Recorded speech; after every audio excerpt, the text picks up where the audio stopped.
impacted.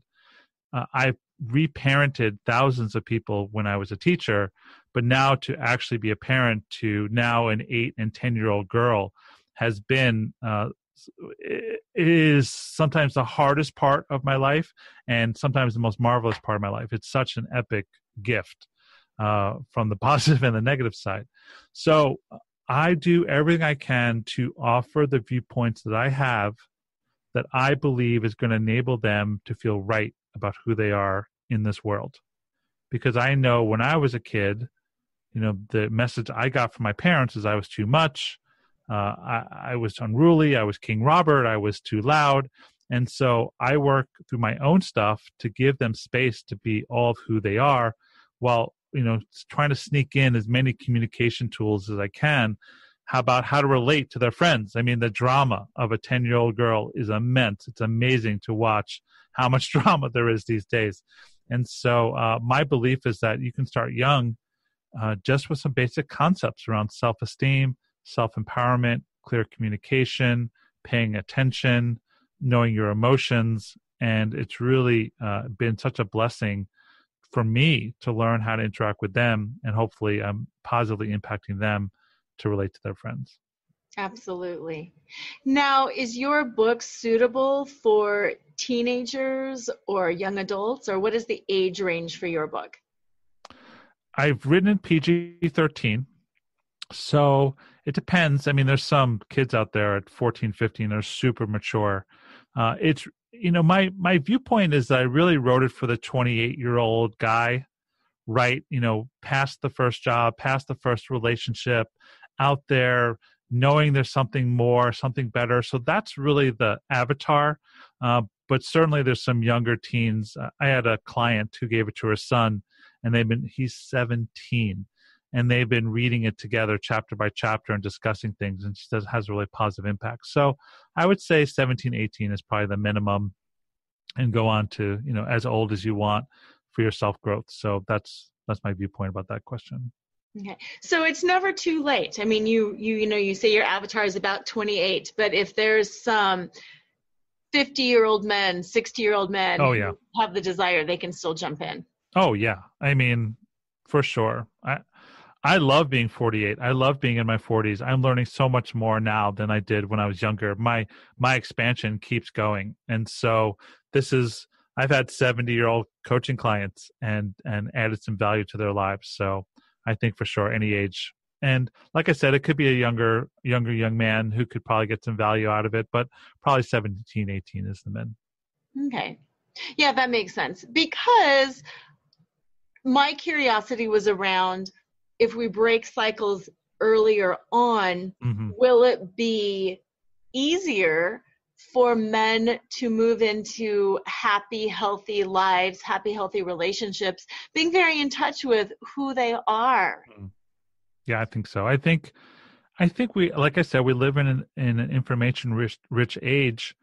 And at the same time, what I'm seeing is that there are subsets of men who are not stepping up to the plate because the scripts aren't working for them. They're quitting. There's a group called incels, men who are just giving up. There's a whole demographic of Japanese men under 30 who are just giving up on sexuality. They're 30-year-old virgins, and they're not even trying. They're interacting with sex dolls and interacting with porn and video games. And so it really is a call for men to, even though things are challenging, to step up, because I think our society needs, and women certainly want, good men who are willing to expand and grow.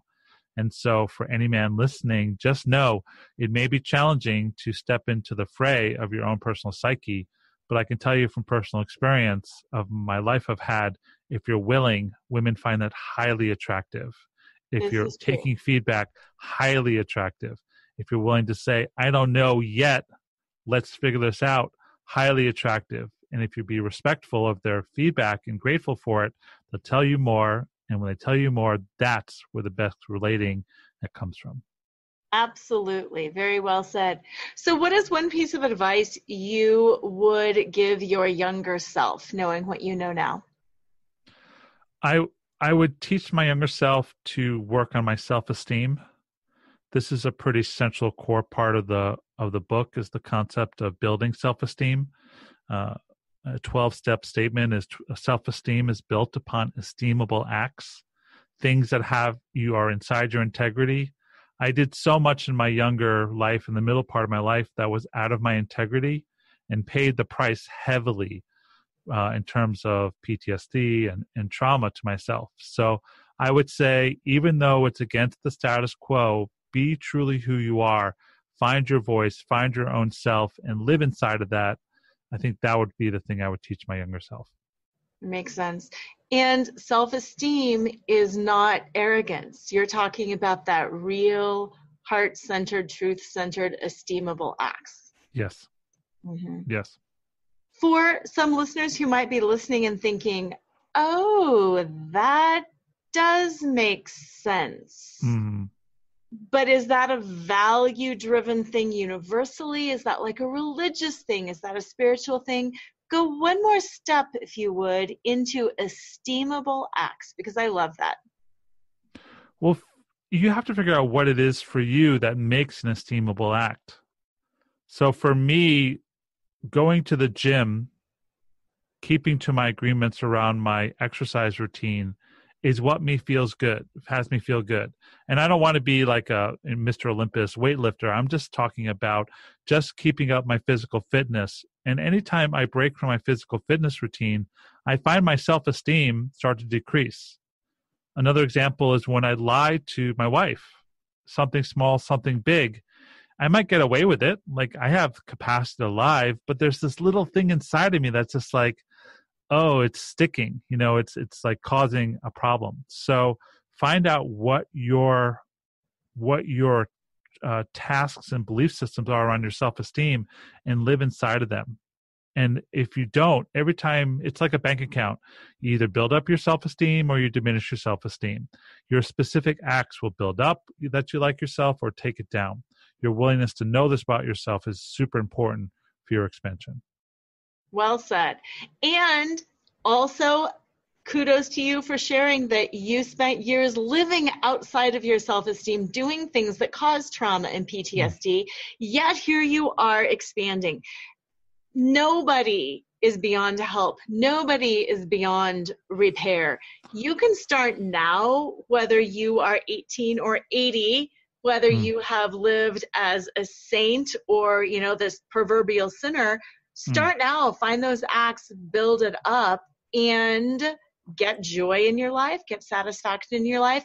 What is the biggest gift that you have received through this work? Liking myself. Yes. Yeah. I mean, I've had great relationships. I had great adventures. I've had, more interactions with women than I thought I'd ever have in this lifetime. But truly, the greatest gift has been that I like myself. I can look at myself in the mirror and say, I am a good man. I like who I've become. And that's something I thought I would never feel. That's powerful. I like who I've become. I love that. Yeah. In the moment. Absolutely. Well, thank you so much for coming back on my show, for being a guest, and for sharing yourself, for sharing your work, for sharing your journey. I appreciate it. I know for a fact that many of my listeners appreciate it. I would also like to just extend kind of the invitation to some of my listeners who are women who may be interacting with men, whether husbands, partners, brothers, moms, to help by listening and educating yourself about some of the challenges that men have. Mm-hmm. And to also maybe read Robert's work for yourself to further your understanding of that. As a mom, as a wife, as a daughter, I know the importance of educating myself so I can be a better human for the men in my life as well. Indeed. So, yes, thank you. And one more time, please give your website and the name of your book. My website is robertkandell.com. The book is called Unhidden, a book for men and those confused by them. That's fantastic. Thank you again to you. Thank you, listeners, for tuning in this week. I hope you have a magical, fantastical week. as usual, spend the week thinking, pondering, reaching out and connecting with other people. And as usual, don't forget to flaunt. Tune in next time to Flaunt. Build your dreams, live your sparkle with radio host Laura Cheadle every Wednesday at 7 a.m. and 7 p.m. Eastern Time on syndicated Dream Vision 7 radio network. Come release self-judgment, reveal your naked self-worth, and re-choreograph a life filled with joy. Flaunt. Find your fetish, laugh out loud, accept unconditionally, navigate the negative, and trust in your truth. Find out more at lauracheadle.com. That's LoraCheadle.com.